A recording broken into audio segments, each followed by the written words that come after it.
Saudara-saudariku, Bapak Ibu, anak-anak remaja, selamat pagi. Salam sehat, salam sukacita di hari Minggu yang penuh dengan pengharapan ini. Sebelum kita merenungkan firman Tuhan, marilah kita lebih dahulu menyiapkan hati, lalu mendengarkan bacaan kitab suci mengenai pilihan hidup kita. Saudara-saudariku yang dikasihi Tuhan, hari ini Minggu 22 Agustus, Pekan Biasa ke-21. Kita akan mendengarkan Injil Suci menurut Yohanes, bab 6, ayat 60 sampai dengan 69. Setelah Yesus menyelesaikan ajarannya tentang roti hidup, banyak dari murid-muridnya berkata, "Perkataan ini keras. Siapakah yang sanggup mendengarkannya?" Yesus dalam hatinya tahu bahwa murid-muridnya bersungut-sungut tentang hal itu. Maka berkatalah ia kepada mereka, "Adakah perkataan itu menggoncangkan imanmu? Lalu bagaimana kalau kamu melihat Anak Manusia naik ke tempat di mana ia sebelumnya berada? Rohlah yang memberi hidup, daging sama sekali tidak berguna. Perkataan-perkataan yang kukatakan kepadamu adalah roh dan hidup. Tetapi di antaramu ada yang tidak percaya." Sebab Yesus tahu dari semula siapa yang tidak percaya dan siapa yang akan menyerahkan dia. Lalu ia berkata, "Sebab itu telah kukatakan kepadamu, tidak ada seorang pun dapat datang kepadaku kalau Bapa tidak mengaruniakan kepadanya." Mulai dari waktu itu banyak murid mengundurkan diri dan tidak lagi mengikuti Yesus. Maka kata Yesus kepada ke-12 muridnya, "Apakah kamu tidak mau pergi juga?" Jawab Simon Petrus kepadanya, "Tuhan, kepada siapakah kami akan pergi? Sabdamu adalah sabda hidup yang kekal. Kami telah percaya dan tahu bahwa Engkau adalah yang kudus dari Allah." Demikianlah sabda Tuhan. Terpujilah Kristus. Saudara-saudari, saya teringat waktu mulai kampanye entah tahun berapa. Tetapi di situ ada suatu tokoh, seorang tokoh yang betul-betul diidolakan dan diharapkan untuk menjadi pemimpin bangsa Indonesia. Dan saking ngefansnya, saking keinginannya itu tercapai, si tokoh ini, idolanya ini berhasil menjadi pimpinan, dia berani bersumpah. Dia juga berani mendukung tanda tangan.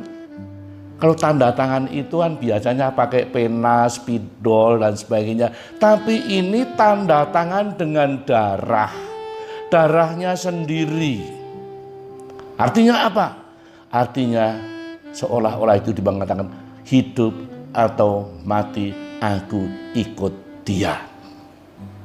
Saudara sekalian, ini dalam hal politik sudah ada orang yang berani menyatakan diri sedemikian. Di dalam hidup beriman juga ada. Pernah di suatu dusun ada pelajaran agama. Orang dusun, orang yang tidak terpelajar, sederhana dan sebagainya, itu ditanyai oleh katekis. Bagaimana kamu dengan pelajaran ini, dengan Yesus dan sebagainya? Orang itu jawabannya sederhana, tapi sungguh-sungguh mantap. Pokoknya Pak, pecah gesang derek Gusti. Hidup atau mati, aku ikut Tuhan Yesus. Wah, ini pernyataan yang luar biasa, mantap sekali. Nah, sekarang kita bertanya, apakah kita juga mempunyai suatu sikap iman dan keterikatan hati, keterikatan hidup itu dengan Yesus yang kita cintai ini? Tadi di dalam bacaan Injil itu ada ya sedikit salah paham atau sekelompok orang yang tidak mampu untuk menangkap apa yang diajarkan Yesus. Gagal paham sehingga kata-katanya itu dianggap keras. Kata-katanya itu dianggap celekit. Lah ini kok bagaimana sih? Kok dia menyatakan diri yang turun dari surga? Bagaimana kita akan percaya? Wong asalnya dari Nazaret kan mengatakan turun dari surga dan akan kembali kepada Bapa dan sebagainya itu. Bahkan juga Yesus mengatakan, akulah roti hidup, roti yang turun dari surga. Umat tidak mengerti. Maka lalu mereka mulai meninggalkan Yesus. Nah, akhirnya tinggallah murid-murid. Murid-murid yang 12 itu. Lalu Yesus menemui mereka. Dan kepada mereka itu Yesus bertanya. Kalau Anda baca dalam bacaan tadi itu ayat 67 dan 60 sampai 69. Maka kata Yesus kepada ke-12 muridnya, apakah kamu tidak mau pergi juga? Jawab Simon Petrus kepadanya, ini penting. Tuhan, kepada siapakah kami akan pergi? Sabdamu adalah sabda hidup yang kekal. Kami telah percaya dan tahu bahwa Engkau adalah yang kudus dari Allah. Saudara sekalian, ini jawaban yang mantap, luar biasa. Para murid itu betul-betul bisa menangkap siapakah Yesus itu. Ya. Jadi ada 3 hal yang penting dari jawaban para murid itu yang diwakili oleh Petrus. Kepada siapakah kami akan pergi? Kedua, sabdamu adalah sabda hidup yang kekal. Dan yang ketiga adalah kami telah percaya bahwa Engkau adalah yang kudus dari Allah. Saudara sekalian, inilah yang berhasil menangkap siapakah jati diri Yesus itu. Ya. Yesus adalah sabda kekal. Para murid menemukan di dalam diri Yesus itu segala sesuatu yang dibutuhkan dan yang dirindukan. Dirindukan oleh tidak hanya sendiri, tetapi oleh semua manusia. Sabdanya itu selalu aktual. Sabdanya itu selalu relevan. Sepanjang zaman, tidak hanya zaman sekarang, tapi masa depan pun, bahkan sampai hidup kekal pun, sabda Yesus itu sungguh-sungguh hebat. Sabdanya setiap kali disabdakan, didengarkan, lalu juga maknyus menyentuh hati, menjadi sejuk. Hati merasa damai. Ada orang yang mengatakan demikian mendengarkan sabda Yesus itu lalu jelek. Artinya apa? Yang tadi emosinya itu meluap langsung teduh, tenang, dan damai. Saudara sekalian, belum pernah ada orang yang kekayaan sabdanya seperti Yesus itu. Yesus adalah pribadi yang ditambahkan oleh setiap orang. Dan dalam Dia ada segala hal yang dibutuhkan oleh manusia. Yesus satu-satunya orang yang bisa dipercaya penuh 100%. Maka lalu para murid tadi itu juga mempercayakan diri sepenuhnya, utuh 100% kepada Yesus.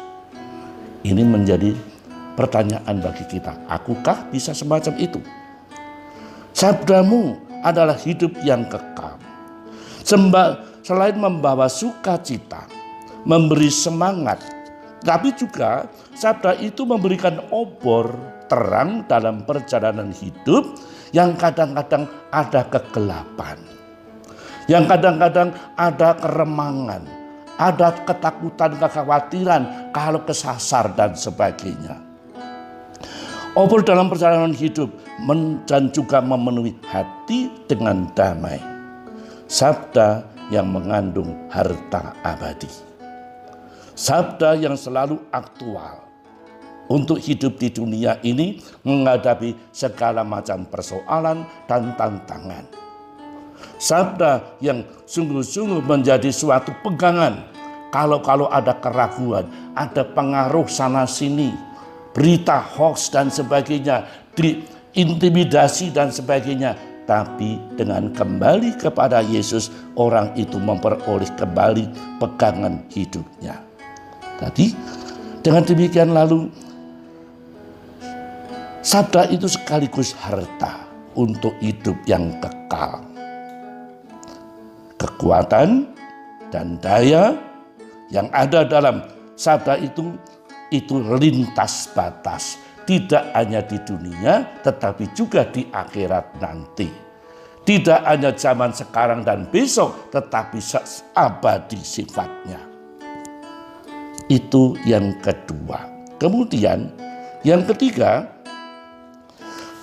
tadi juga para murid mengatakan, kami telah percaya dan tahu bahwa Engkau adalah yang kudus dari Allah. Yesus yang kudus dari Allah. Sesuatu yang ada pada Yesus selalu kudus, selalu asli, selalu murni. Tidak ada kontaminasi apapun di dalamnya. Karena memang betul-betul murni dari Allah yang sejati.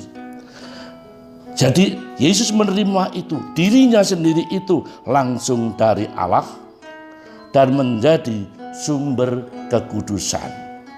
Siapapun yang ingin hidupnya suci, kudus, ayo datang kepada Sang Sumber Kekudusan. Mereguk dan meminum air yang mengalir dari hati dan kasih-Nya itu, melihat dan juga mengikuti apa yang dilakukan sebagai putra Allah yang kudus itu orang itu akan mengikuti dan akhirnya memperoleh keluhuran dan kekudusan daripadanya. Jadi dengan demikian kesadaran akan panggilan untuk hidup kudus atau untuk berjuang mendapatkan kekudusan itu harus menjadi semangat kita. Supaya kita menjadi pengikut Kristus yang sejati dan pantas menerima kekudusan yang abadi. Kalau tadi orang yang sederhana di kampung itu berani mengatakan pecah gesang derek Gusti, setelah kita merenungkan hal-hal yang diucapkan oleh para murid tadi itu, apakah kita juga bangkit suatu keyakinan? Ya, aku pun juga mau mempercayakan hidupku ini kepada Yesus. Hidup atau mati, aku mau ikut Yesus saja. Aku percayakan hidup ini karena Dia adalah sabda dan kekudusan kekal. Semoga Roh Kudus membimbing kita beriman kuat seperti para rasul. Terima kasih.